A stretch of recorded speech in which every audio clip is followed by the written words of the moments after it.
On the 1st of March, 1954, the United States detonated a hydrogen bomb in the Pacific.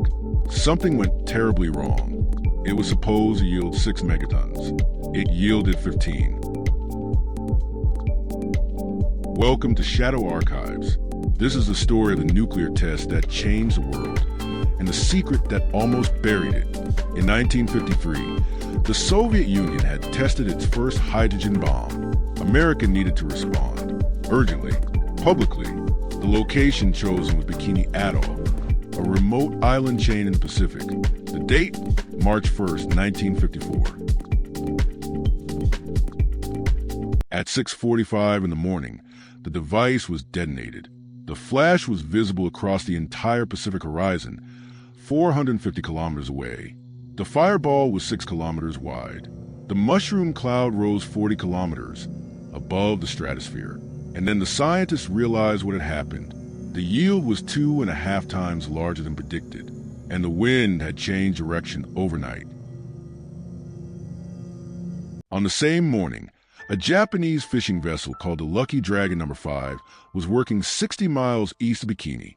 23 men on board. They saw the flash on the horizon. 2 hours later, a white powder began falling from the sky. They didn't know what it was. Within days, all 23 crew members had developed acute radiation sickness.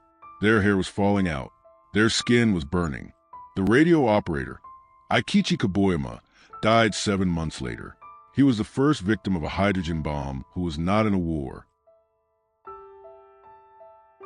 The Atomic Energy Commission immediately classified the data. The official statement of the world.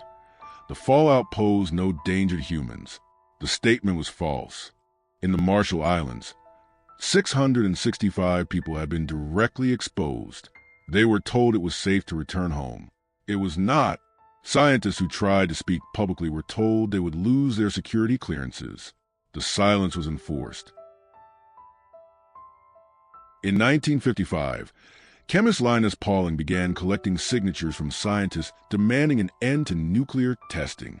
He eventually collected over 11,000 names. In 1963, partly as a direct result of Castle Bravo, the United States, Soviet Union, and UK signed the Partial Nuclear Test Ban Treaty.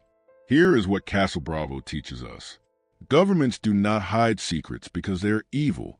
They hide them because they cannot admit they made a mistake. And the mistake here was 15 megatons. Aikichi Kobayama's last words, spoken from his hospital bed, were, "I pray that I am the last victim of the atomic bomb." He was not. If you want to see what happened to people of the Marshall Islands in the decades after this, subscribe. That file is coming. Subscribe and unlock the archives. New story every week. I will see you in the next one.